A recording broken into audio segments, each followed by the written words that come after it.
Bismillahirrahmanirrahim. Assalamualaikum warahmatullahi wabarakatuh. Bapak Ibu saudara sekalian, alhamdulillah kita semua mudah-mudahan tetap dalam keadaan sehat walafiat di tengah musibah corona yang masih meliputi masyarakat kita semua, keluarga kita, saudara-saudara kita, mudah-mudahan selamat semua. Bapak Ibu saudara sekalian, pagi hari ini saya mengangkat masalah yang sangat penting bagi kita. Ini masalah sudah beberapa kali saya tulis, tetapi rasa-rasanya selalu ada yang aktual untuk mengingatkan kita kembali akan bahaya kata-kata ini. Ya, seorang misionaris terkenal di abad pertengahan, ya, di zaman-zaman perang salib, namanya Henry Martyn, itu mengungkapkan kata-kata penting untuk kita renungkan.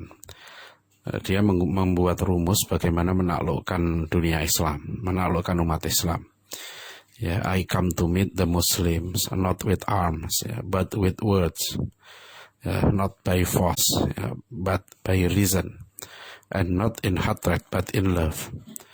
Jadi kata Henry Martyn, aku akan mendatangi umat Islam, aku akan menghadapi umat Islam bukan dengan senjata, tapi dengan kata-kata, bukan dengan kekerasan, ya, tapi dengan logika, dan bukan dengan kebencian, ya, dengan kekasaran, ya, tapi dengan kasih sayang.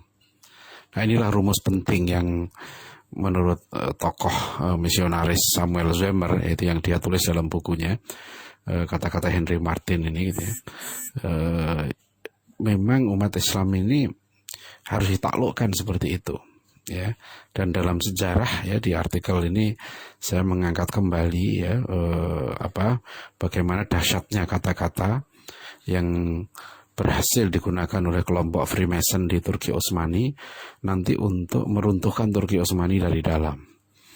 Jadi ini penting karena sejarah Turki Utsmani ini sejarah kekuatan, ya, satu kekuatan umat Islam yang pernah memimpin, bisa dikatakan menjadi superpower lah selama sekitar 400 tahun.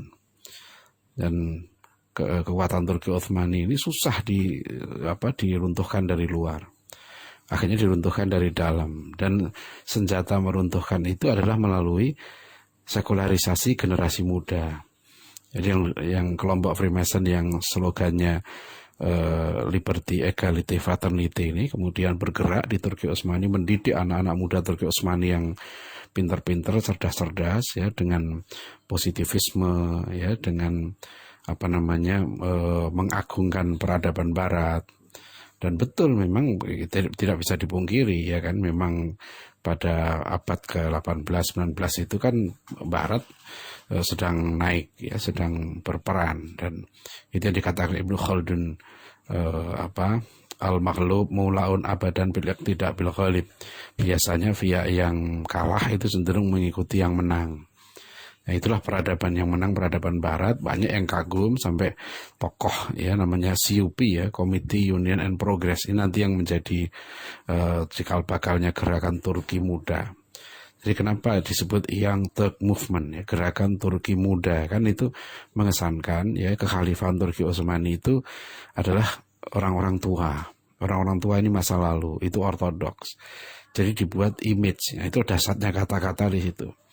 Ya, mereka menggerakkan kebebasan, ya, faham-faham yang menarik anak-anak muda, gitu ya, untuk mengikuti itu. Di sini penting sekali kita, dan kemarin kita sudah bahas juga kekuatan Zionisme, ya, 3 kekuatan Zionisme. Mengapa berhasil mendirikan negara Israel? Karena Theodor Herzl menggunakan 3 kekuatan itu. Satu adalah kekuatan opini, ya, itu kekuatan kata-kata juga. Yang kedua kekuatan keuangan, dan yang ketiga adalah kekuatan lobby. Nah, kita harus serius ini menggarap masalah kata-kata ini. Ini yang pernah diingatkan Pak Natsir, ya, tentang bahaya pendidikan Barat, pendidikan sekuler. Pak Natsir mengatakan bahwa ya, dia kutip pernyataan seluruh gurunya, ya, bahwa dengan pendidikan dan pengajaran, ya, kita melepaskan umat Islam dari belenggu agamanya, dari genggaman agamanya. Apa artinya di sini, ya? Kenapa kemudian Belanda membuat pendidikan yang serius? pendidikan bahkan yang berkualitas tinggi. Ya, mulai dari SD sampai SMA mereka menerapkan disiplin yang sangat tinggi. Mereka menerapkan kurikulum yang unggul gitu ya. Dan mereka lahirkan alumni-alumni yang memang berkualitas. Gitu. Ini tantangan kita. Ya, jadi